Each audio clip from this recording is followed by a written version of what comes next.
So in our previous session, I talked about why people are so weird, even frustrating, if not downright maddening. There I explained why. If you haven't watched that, stop this right now and go back to watch that first.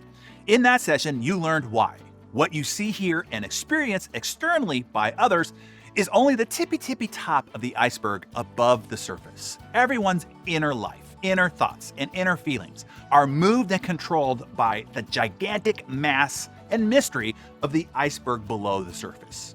In this session, I want to show you how, even not knowing what is contained in that giant iceberg below the surface, how you can still get really good of understanding what people think and then be able to predict their behavior with freakish accuracy, I might add. The first thing to know about our primate species is Homo sapiens don't think for themselves. We think in groups, in troops, in tribes. Just like other social pack animals, we're no different. Humans are acculturated by the tribe, the groups that they grow up in. That particular tribe, those particular groups, then make up that human's identity. And then that human thinks what the group thinks. Now, of course, the human itself thinks that they are thinking for themselves, but they are thinking that through the lens and the imprinting made by the group. They don't know that they are parroting the group's ideas and ideologies because it feels like it's their own, but they got them from the group to begin with. All humans belong to tribes, to troops, to groups, to a culture that they were acculturated by.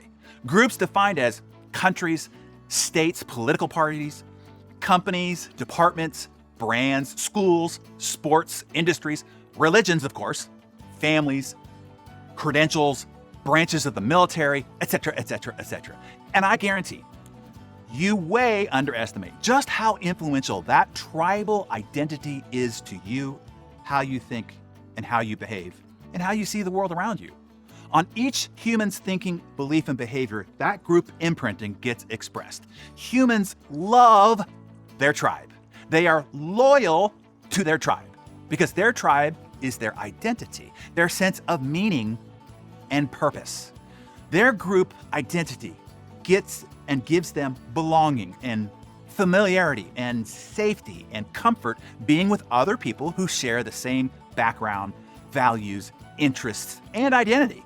Every group has its own rules and beliefs and ideas, some of which you might even disagree with. Some are even objectively and absolutely terrible, but the human goes along with it anyway.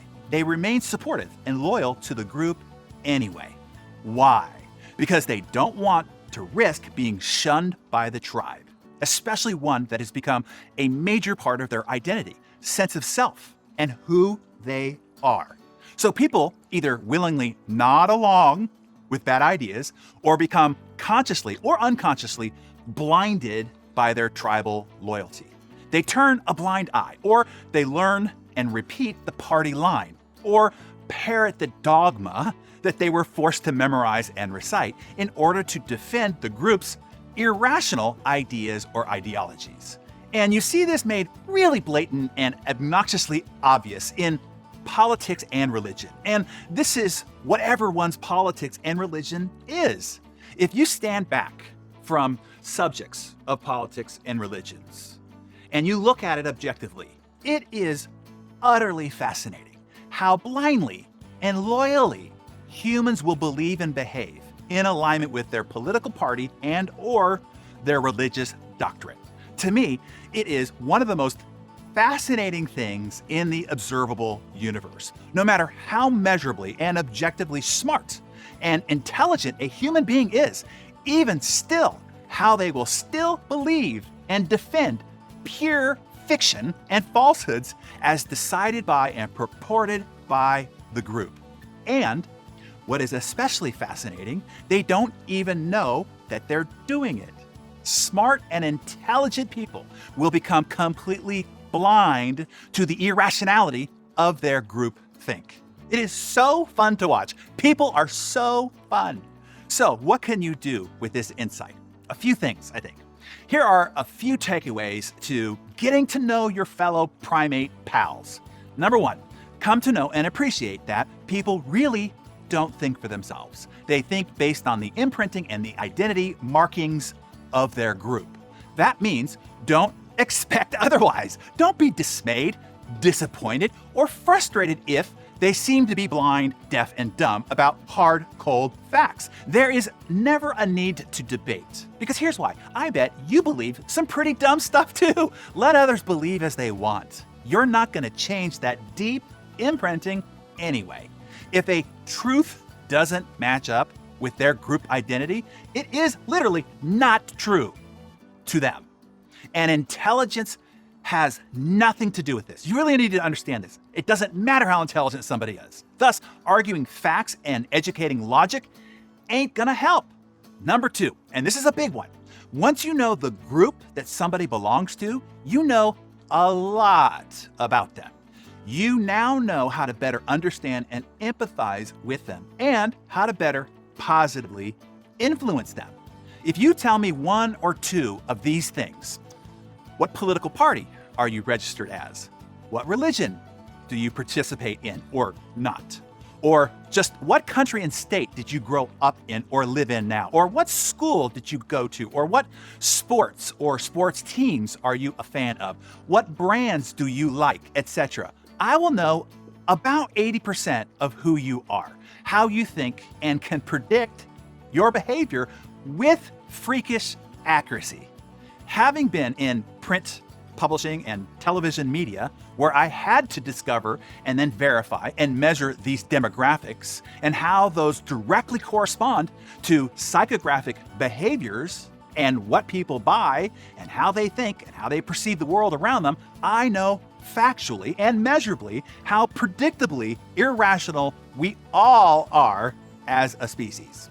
And then number 3, once you know more about how humans operate, how they think, believe, and behave, it's very empowering and it's very powerful in your ability to help, guide, and positively influence humans. So here's what we've learned so far. Number 1, people are weird because you don't really know them. You'll never know 99.9999% of what's really going on inside others. So have empathy, give them grace. Number 2, people don't think for themselves. They think in groups.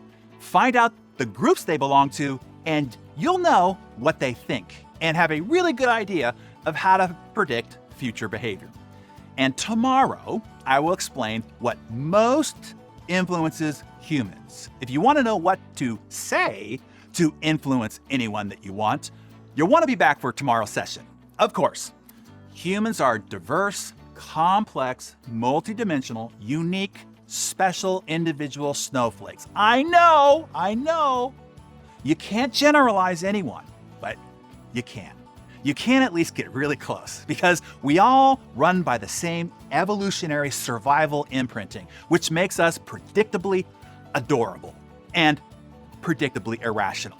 What I am giving you here are the first principles of how humans work. Of course, there are 1,000 other dimensions, but they will still all come from these first principles. That is what is important to understand.